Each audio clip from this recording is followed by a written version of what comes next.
Hello అండి. ఈరోజు నేను మార్కెట్ నుంచి మనం స్ప్రింగ్ ఆనియన్స్ తెచ్చుకుంటాం కదా, వాటిని మళ్ళీ రీగ్రోత్ ఎలా చేయాలో చూపించిపోతున్నాను. జనరల్గా మనం మార్కెట్ నుంచి తెచ్చిన వాటికి ఇలాగ కింద చిన్న ఆనియన్లా ఉండి కింద వేర్లు ఉన్న వాటిని ఇలాగ ఒక ఫింగర్ సైజ్ వరకు కట్ చేసుకుని వాటిని ఇలా వాటర్లో పెట్టి డైలీ వాటర్ చేంజ్ చేస్తూ ఉంటే మనకి 2-3 డేస్కి పైన స్ప్రింగ్ ఆనియన్స్ అనేవి మళ్ళీ రీగ్రోత్ అవుతాయి. ఇక్కడ నాకు ఒక 5-6 డేస్కి గ్రోత్ అనేది చాలా బాగా వచ్చింది. సో వీటిని తీసుకుని వెళ్ళి నేను మట్టిలో అయితే పెడుతున్నాను.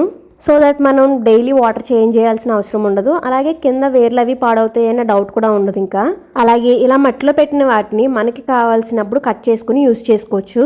అండ్ వీటిని ఇలా ఎన్నిసార్లు యూస్ చేయొచ్చు అనేది నాకైతే కరెక్ట్గా తెలియదండి.